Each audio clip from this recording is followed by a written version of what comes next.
നിങ്ങൾക്കുള്ള മാംസങ്ങൾ മുഴുവനും പടച്ചവരെ വെന്തുരുകുന്ന രീതിയില് പുഴുത്തു നാറി നാളെ പടച്ച റബ്ബിന്റെ കോടതിയില് കടന്നു വരുന്ന മൂന്നാമത്തെ വിഭാഗം ആരെന്നറിയുമോ? രണ്ട് മുഖമുള്ളവരാ. പടച്ചവനെ കാണുമ്പോൾ കയ്യിൽ പിടിച്ചിട്ട് പറയും, പടച്ചവനെ വല്ലാത്ത സ്നേഹപ്രകടനങ്ങളാണ്. പടച്ചവനെ കാണുമ്പോ അങ്ങനെയാണ് ഇങ്ങനെയാണ്, വല്ലാത്ത അഭിനയമാണ്.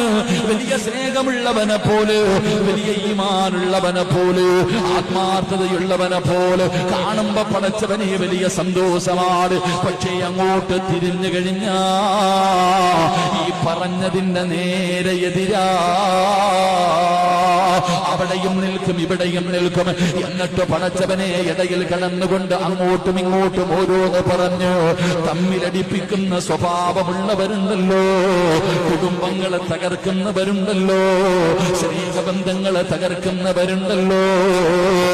അല്ലാഹുവേ, ഭാര്യ ഭർത്താക്കന്മാരെ രണ്ട് തട്ടിലാക്കുന്നവരുണ്ടല്ലോ, രണ്ട് മുഖമുള്ളവർ. പടച്ചവനെ പലവത അല്ലാഹുവിന്റെ റസൂലാണ് പറഞ്ഞത്, അവരാണ് നാളെ പരലോകത്തിലെ മൂന്നാമത്തെ വൃത്തികെട്ടവനെന്ന് നബി മുഹമ്മദ് മുസ്തഫ.